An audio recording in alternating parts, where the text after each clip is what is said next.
Kui teada anti, et selle protseduuri võitsin just mina, siis ma nagu ei uskunud seda.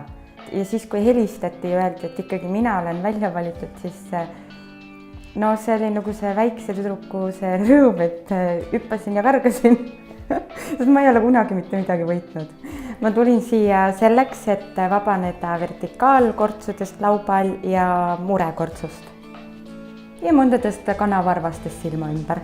Suvel ühe korra on öeldud mulle, et võt sul on mingid kanavarvad juba tulnud, et vanus on näost näha. Et võib-olla sellepärast ka, et ennetada neid. Selle protseduuri ees ainus hirm on need süstlanõelad, sest ma kardan väga nõelu, aga selle protseduuri nimel olen valmis riskima.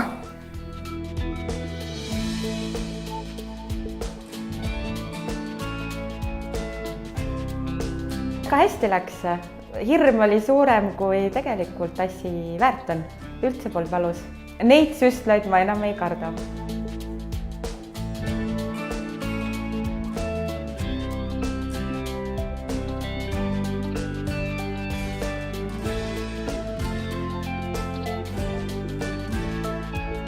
Minu protseduurist on möödas kuu aega.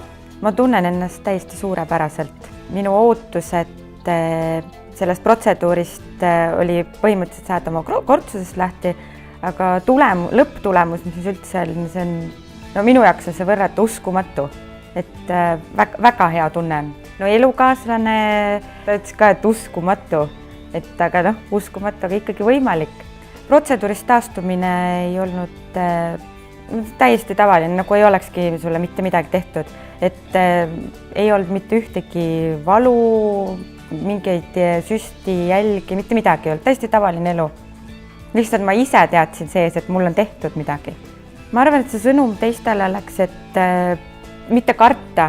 Mina näiteks räägin ise enda kogemusest, et mina mõtlesin, et issand jumal, nii, nüüd ma tulen seda tegema, et kas ma nüüd peaksin võtma töölt vaba päevad, istuma nagu, ma ei tea, peale kosmeetikut näha hooldused, et olete täiesti, ma ei tea, täpiline näost, siis mitte midagi.